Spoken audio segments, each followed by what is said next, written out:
good morning sa atin lahat mga bossing. Dito po tayo ngayon sa lahat. Unang-una po sa lahat ay magpapasalamat po tayo sa ating amang nasa langit mga bossing.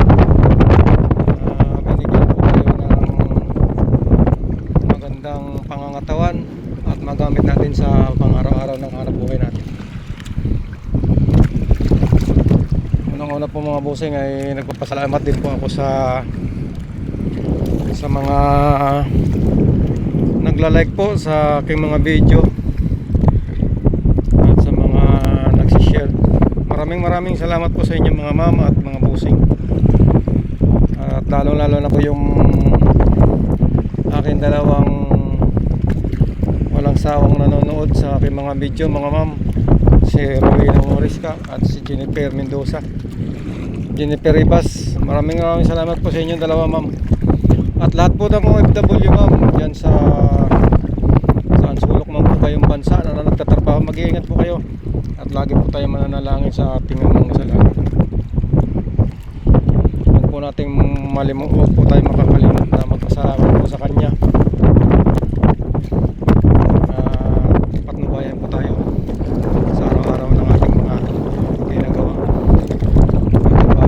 Ngayon po mga bossing, mga ma'am, po tayong huli. At malakas po ang alon at hangin.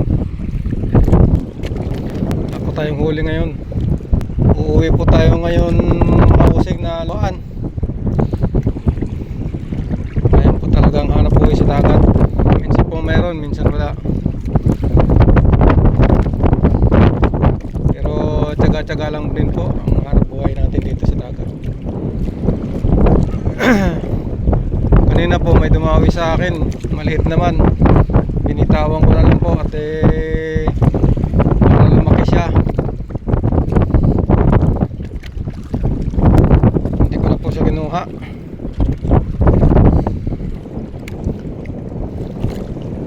Malapit lang po tayo dito sa dito sa tabi lang.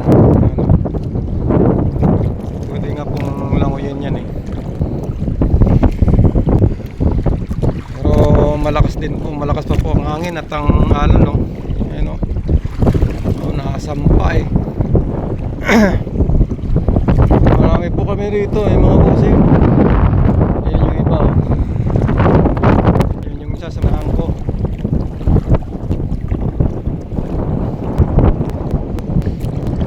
Ito po talagang hanap buhay sa dagat. Minsan mayroon, minsan wala. Tsaga-tsaga lang po talaga. Buhay natin ito. Hindi pa po tayo makapagpanangigi gawa ng wala pa pong ulan. Grabe po init ngayon. Ay mag-ingat-ingat po tayo lahat mga busing. Sobrang init po ngayon. Talagang matindi ang init. Lalong-lalo na po yung mga OFW natin dyan. Mag-iingat po kayo dyan mga ma'am, mga busing.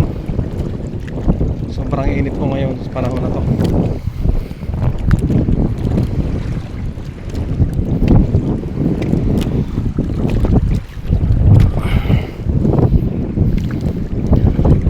Sige po mga bossing, mga ma'am, maraming salamat po. Huwag po tayong makalimot sa magpasalamat sa ating amang nasa langit. Tayo po ay laging magpapasalamat sa kanya. Tayo po ay binigyan ng magandang pangangatawan sa pang-araw-araw, pangahanap buhay. Sige po mga ma'am, bossing.